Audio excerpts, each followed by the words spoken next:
Om Shanti. The song we just heard was entitled that God is my companion. And when God is your companion, there are certain things that are definitely in place. We can also say that having God, having Baba as my companion and living that companionship, that is yoga. Yoga means relationship. And so when we are in relationship with Baba, then along with Baba, there is also the awareness of drama. Baba is the creator, director, and the main actor of the drama. And so anything that happens in the drama, if we look at it from a body-conscious point of view, we would judge, this is good, this is bad. But Baba wishes us to be in the soul-conscious stage. And the soul-conscious stage also means that awareness of drama, awareness that each scene in drama, whether it appears to be good or appears to be bad, that is just our perception through the physical organs, but what it actually is good. Companionship of Baba, seeing that each scene in the drama is good, then the attitude towards all those scenes is that anything that is there has a reason, has a purpose, and I can profit myself from interpreting these scenes. Baba teaches us to be the detached observer. So you can think right now of a scene in drama that you had felt was not good. Can you think of one? Everybody has many little historical experiences that we would say, no, this was not good. Even you may go back to a time before Gyan, where you would say, no, this was not good. Because the world that we live in, teaches us to divide things into good things and bad things. Baba gives us Shrimat, and the world gives us paramat. Baba has told us there are three kinds of mat, Shrimat, paramat, and then another one which is manmat. And we interpret these words. Shrimat is the supreme directions, paramat, the opinion of others, manmat, your own ideas. But let us take these interpretations a step deeper so that we can understand maybe a little closer to the heart what that really means. Paramat can be understood to be the world of morality, conventional morality, the way in which the world teaches us about right and wrong, good and bad. We would call that paramat. And why does Baba tell us to make ourselves very clear that paramat is not what we should be following? And that manmat is in fact the internalized version of paramat, that we have absorbed it into ourselves to such an extent that we say, no, it is not the opinion of other people, it is my own free choice, it is my own thought.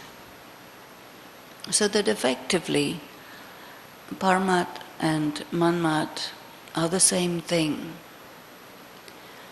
In the world we are taught that freedom of choice, freedom of expression is true freedom. But then when we come to Baba, Baba tells us something different.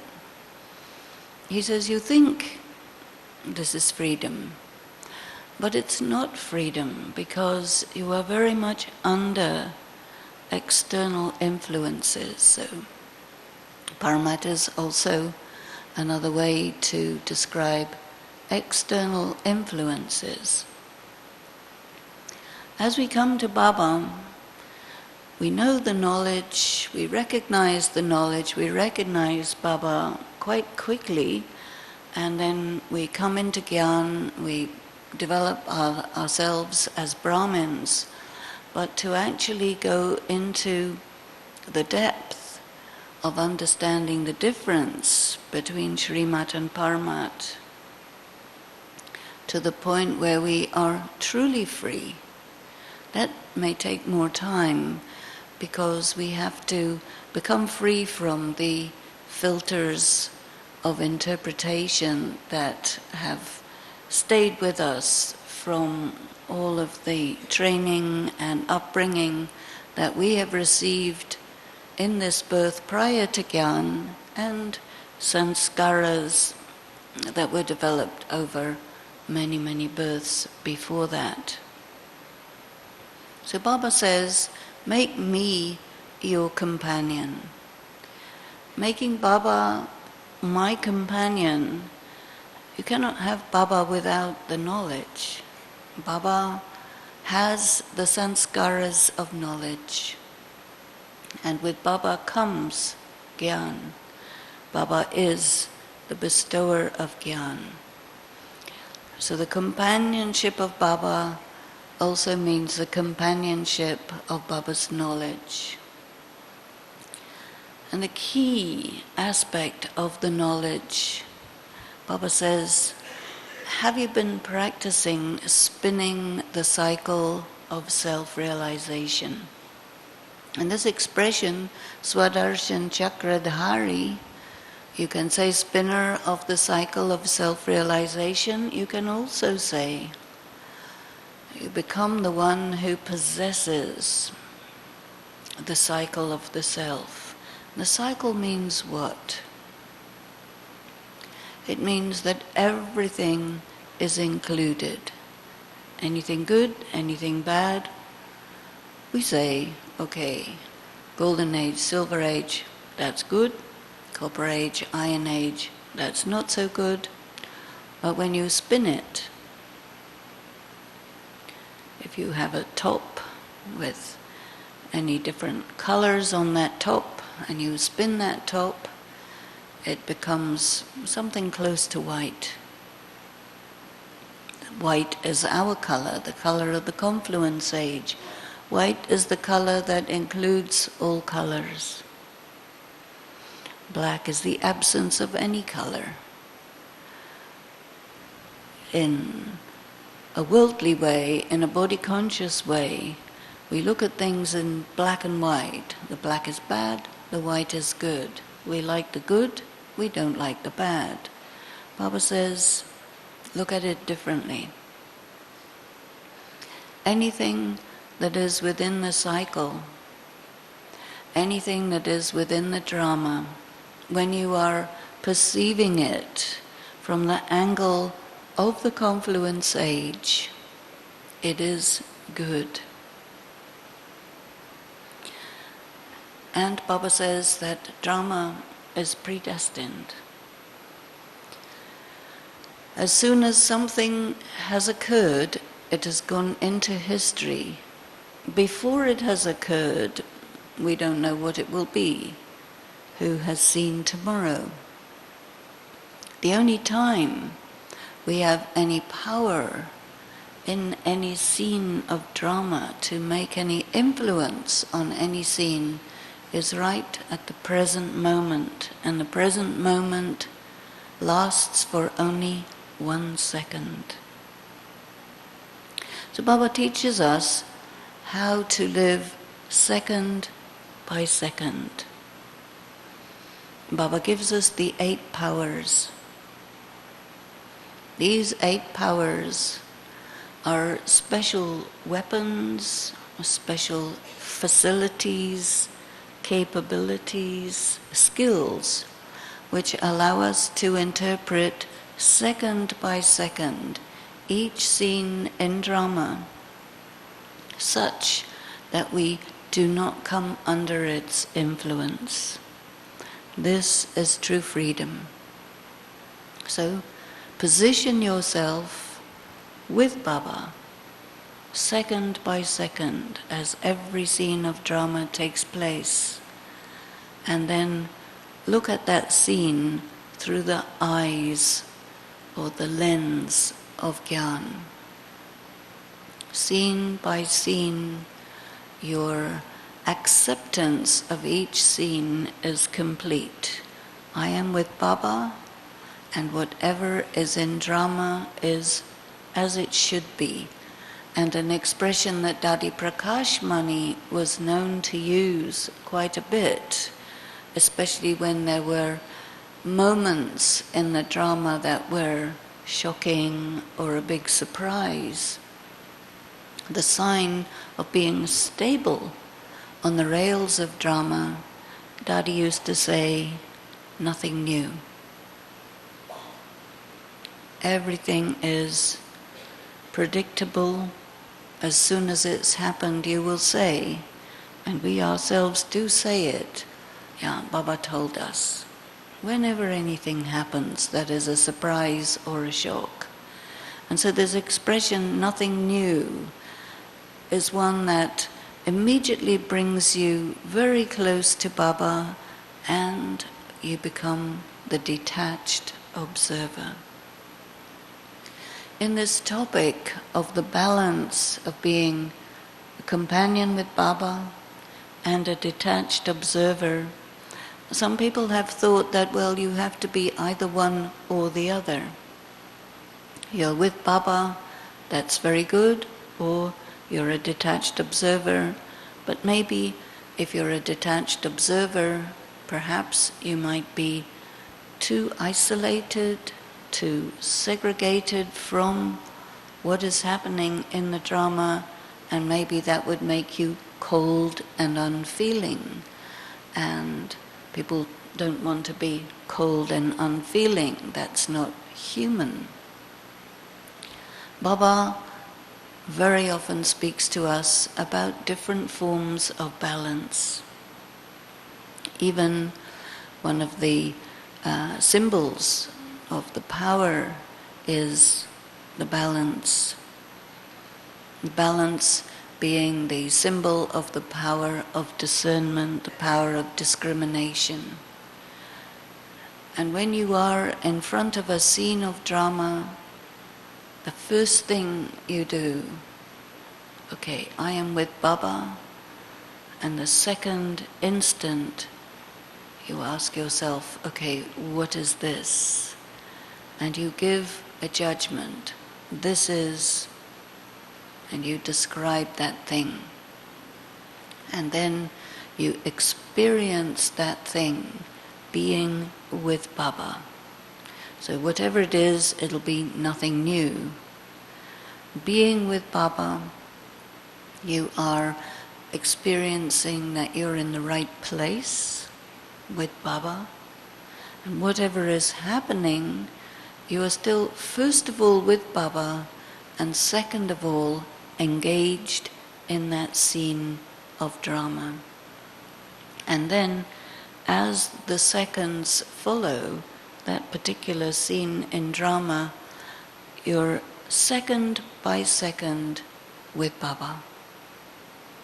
With Baba, and this is drama. whatever it is, there is some benefit for me. And so the orientation to have is, what am I to learn from this? What am I to tell myself?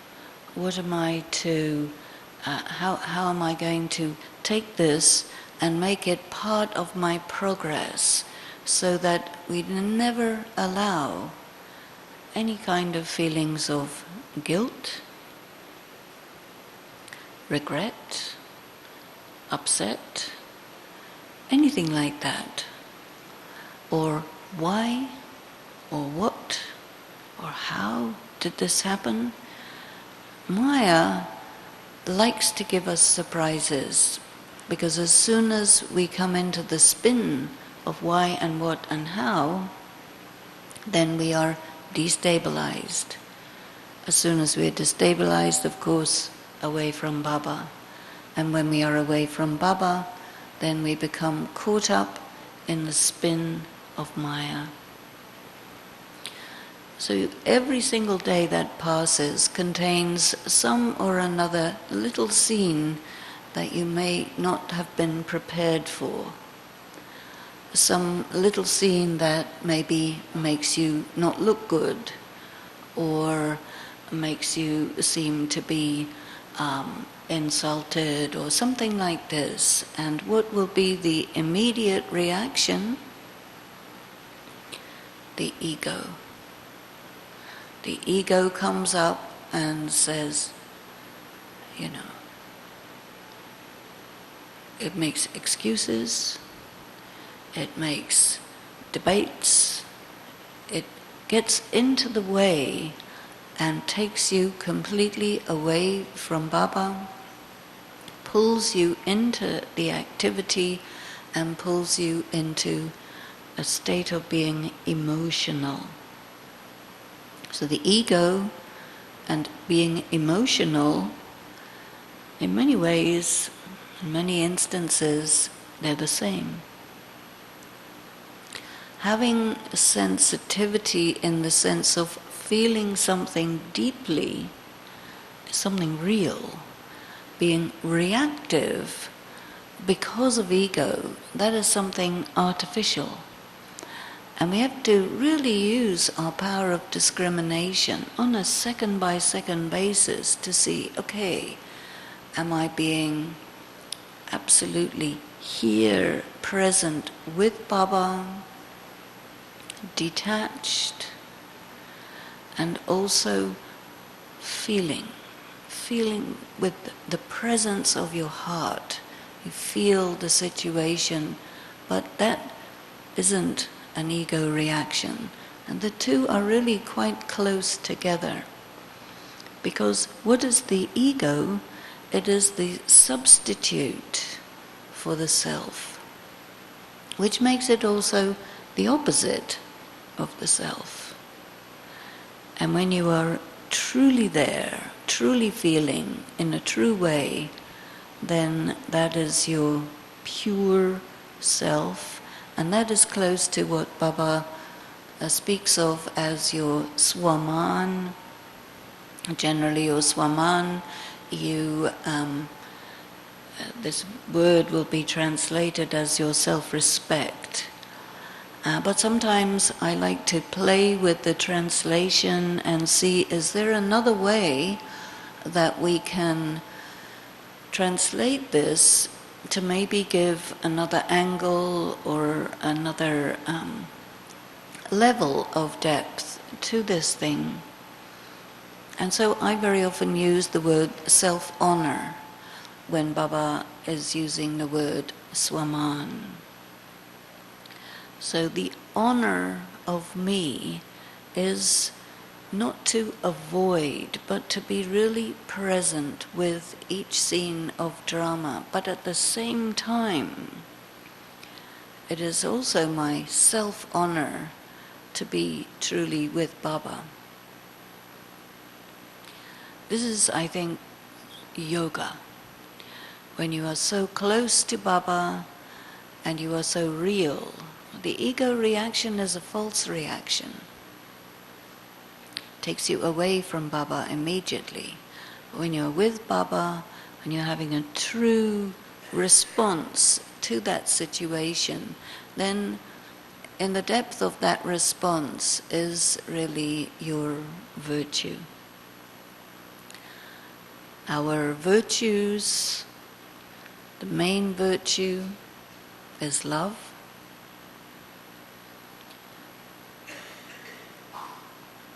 When we are having an ego reaction, love is absolutely absent. We see a scene in drama, we are close to Baba, and our original sanskara of love enables us to be fully present with that scene, and yet fully present with that scene, and yet soft, real, sensitive to the situation, the people in the situation, so that you are able to also let it go. I think that part of being the detached observer is this practice of let go, let go, let go. One teaching that Dadi Janghi had given me, very deep and powerful teaching. Sometimes she will say things that really have a very, very strong impact that you can practice a long time. And one of them was, she said, take each second of the drama, live it in the second, and let it go. So that you're completely present for the next second, and then let that go immediately. And be present for the next second, because the drama moves, like a clock, ticks once in a second. We have to be continuously with Baba, and at the same time picking up the foot of our intellect from 1 second and placing it in the next second, the next second, the next second, the next second. Because, in fact, each second is new, each second is different. And at each second, we need to use this power, that power. Am I to be cooperative? Am I to face? Am I to accept?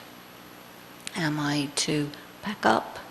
Second by second, as the moments of drama move, we may use a slightly different power and just let go of the last second and be present for the next second. Of course, the knowledge of drama tells us that as soon as a second has gone by, you have no further power over that moment. What does paramat tell us? Paramat tells us to get caught up in what just happened. That was good, that was bad, it shouldn't have happened, it shouldn't be like this, it should be like that, this person should not be doing this. As soon as we start to say should or should not, or how, then we are absent for the next second.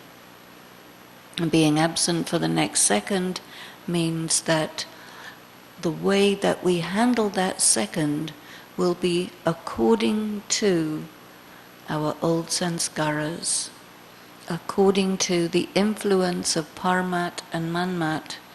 The presence of Baba will not be there in that second. The awareness of knowledge will not be there in that second. And that will be ordinary karma. So you must consider this, try this practice.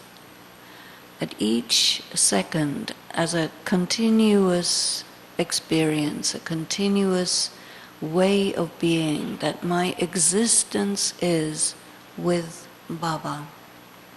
And second by second, I take each second, let it go. This is really, I think, a good way to have this balance of being the companion of Baba and the detached observer, where you preserve your gentleness, your sweetness, your integrity, your personal power, all of these things. You know, when we are with Baba, it also means that we are with ourselves in the sense of being soul conscious. Now, I can really feel, am I a soul conscious soul or a body conscious soul? Can you do that? We know we are souls. It's already there. But am I a soul conscious soul or a body conscious soul? Because the body conscious soul is still body conscious, still under the influence of the outside, the influence of events, and the influence of the old way of doing things. And this is where we also will fall into the trap of saying this is right, this is wrong, it should be, it shouldn't be, how, what, why. It comes faster than a second. You know, when people do martial arts, they develop special skills where they are able to respond to circumstances much faster than you can respond on the basis of sense perception. And so there are some, examples of this that are shown, some videos of people doing martial arts, fighting or something like this, where you will know somebody's coming behind you without hearing them, without seeing them. What is that perception that allows you to be aware of something independently of your sense organs? This is something that is learned. But in Raj Yoga, Baba also expects us to have this ability. Sometimes he says you should be able to see Maya coming from a distance. So you can look at that as a time distance or as a space difference. But if you are really with Baba and really soul conscious, your intuition will let you know, okay, something is about to happen, I have to be ready. And you will be ready in the right way, almost without perceiving it, without thinking about it. This is another aspect, I think, of the state of being with Baba. It's a very subtle one, but still we feel that there are certain moments where we just know something is going to happen, make ourselves prepared, and it does happen, but you are ready, you're not taken by surprise. This is also considered yoga. It's a very subtle thing. You must have experienced sometimes where you just know, or you're just in the right place at the right time, or you just suddenly decide not to go somewhere, and with hindsight you find, yeah, that was a very good thing that happened just now. So yoga and being with Baba and being detached from the drama, but with the drama second by second, allows you to position yourself in the same perspective, looking at what is happening from the same angle as Baba. Baba has told us you must spin the cycle. So the usual Swadarsan chakra of Golden Age, Silver Age, Copper Age, Iron Age, I am the same soul who is the Brahmin, the deity, the warrior, the merchant, the untouchable, and then again the drama. This cycle, Baba has replaced this cycle with a different cycle. And he has been asking us to practice the 5 forms, which is another way of looking at those same things, but each and every one of the 5 forms is a state of perfection. You must have been practicing this. when you say, okay, I am the point, the tiny point of light, that's the first form out of the 5 forms. That's a perfect state. I'm just a point. And then I become a deity. And a deity is absolutely balanced, absolutely perfect. I then become the worship-worthy. Okay, the worship-worthy comes in the Copper Age, Iron Age, but the worship-worthy is a pure state. The pure point, the pure deity, the pure worship-worthy, and from there right to the state of being the Brahmin. What is the Brahmin? Pure. Now we are becoming perfect Brahmins, but in the consciousness, the pure, perfect Brahman, who then immediately transitions into the angel. What do we know about angels? The avyakt stage. In the avyakt stage, you can perceive everything all at once.